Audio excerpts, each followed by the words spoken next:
नमस्कार. 14 एप्रिलच्या महत्त्वाच्या घडामोडींच्या आजच्या भागात आपलं स्वागत आहे. आज आपण काही वेगवेगळ्या पण तितक्याच इंटरेस्टिंग गोष्टींवर बोलणार आहोत. आजची सुरुवात एका प्रश्नाने करूया. ऐकायला थोडं विचित्र वाटेल, पण एका संगीत सम्राज्ञीला, नासाच्या एका उपग्रहाला आणि तब्बल 1,500 वर्षे जुन्या एका शोधाला काय जोडतं? या प्रश्नाचं उत्तर आपल्याला आजच्या चर्चेतूनच मिळणार आहे. चला तर मग एक एक करून हे सगळे धागे उलगडूया. चला सुरुवात करूया 2 महान भारतीय व्यक्तींच्या स्मरणाने. हा भाग त्या दिग्गजांना समर्पित आहे ज्यांनी आपल्या देशावर एक कधी न पुसता येणारी छाप सोडली आहे. आणि सुरुवातच एका खूप दुःखद बातमीने करावी लागतीये. आपल्या सगळ्यांच्या लाडक्या आशाताई भोसले यांचं 12 एप्रिलला निधन झालं. त्यांच्या जाण्याने संगीत विश्वात खरंच एक अशी पोकळी निर्माण झाली आहे जी कधीच भरून निघणार नाही. त्यांची कारकीर्द बघितली तर पुरस्कारांनी अक्षरशः नटलेली होती. बघा ना, 2000 साली दादासाहेब फाळके पुरस्कार, मग 2008 मध्ये पद्मविभूषण आणि 2021 मध्ये महाराष्ट्र भूषण. हे सगळे सन्मान त्यांच्या संगीतातल्या योगदानाची साक्ष देतात. त्यांची गाणी तर कायम आपल्यासोबत राहतीलच. आता दुसरी महत्त्वाची गोष्ट. आज 14 एप्रिल म्हणजे आपल्या भारतीय राज्यघटनेचे शिल्पकार भारतरत्न डॉक्टर बाबासाहेब आंबेडकर यांची 135वी जयंती. या निमित्ताने त्यांना विनम्र अभिवादन. आता हे 1 वर्ष बघा, 1990.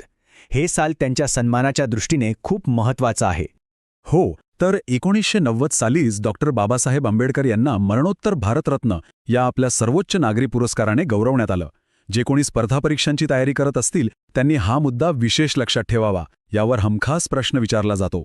बरं, आता भूतकाळातून जरा भविष्याकडे वळूया. चला, आकाश आणि अवकाशात काय नवीन घडतंय ते पाहू. काही गोष्टी तर विज्ञानाची नवी दारं उघडत आहेत. तर नासाने एक नवीन मोहीम सुरू केली आहे. नाव आहे पेस, म्हणजेच PAC. आता पेस म्हणजे काय, तर प्लँक्टन, एरोसोल, क्लाउड आणि ओशन इकोसिस्टम. सोप्या भाषेत सांगायचं तर ही मोहीम पृथ्वीच्या समुद्रातले आणि वातावरणातले अगदी सूक्ष्म घटक अभ्यासणार आहे. यामुळे हवामान बदलाचे अंदाज बांधणं आणि समुद्राचं आरोग्य तपासणं सोपं होणार आहे. या मोहिमेची उद्दिष्टे अगदी सरळ आहेत.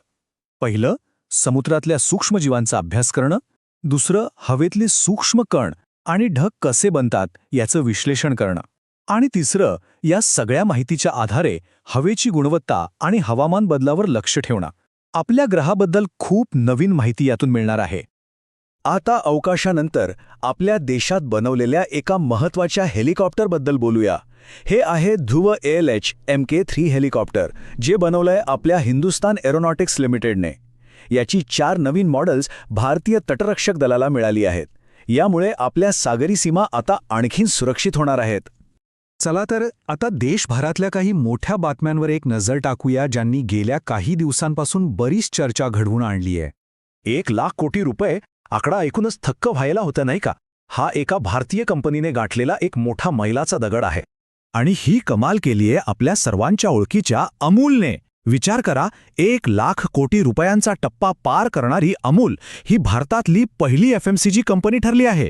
म्हणजे फास्ट मूव्हिंग कन्झ्युमर गुड्समधली पहिली कंपनी. ही खूप खूप मोठी गोष्ट आहे. आता सरकारी खरेदीतल्या पारदर्शकतेबद्दल बोलायचं तर जेम पोर्टलवर उत्तर प्रदेशने बाजी मारली आहे. त्यांनी तब्बल 22,337 कोटी रुपयांची खरेदी करून देशात पहिलं स्थान मिळवलंय. बरं, आता आधुनिक अर्थव्यवस्थेतून थेट उडी मारूया प्राचीन इतिहासात. कारण आपल्या महाराष्ट्रात एका ऐतिहासिक ठिकाणी असा शोध लागलाय जो आपल्याला थेट भूतकाळात घेऊन जातो. तब्बल 1,500 वर्षे जुनं. विचार करा, इतिहासाचा केवढा मोठा ठेवा आपल्या हाती लागला आहे.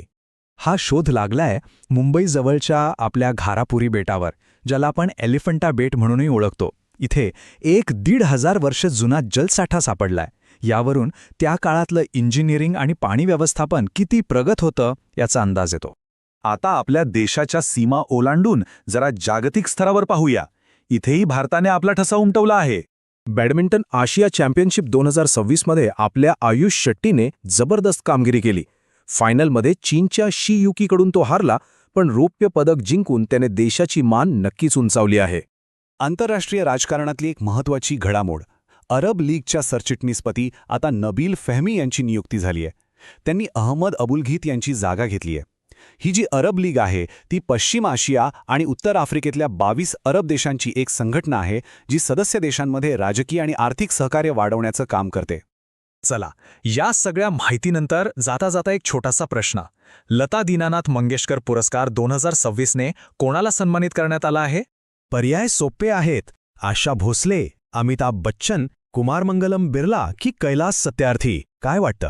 आपलं उत्तर कमेंटमध्ये नक्की कळवा. भेटूया पुढच्या वेळी अशाच काही नवीन आणि रंजक माहितीसोबत. तोपर्यंत नमस्कार.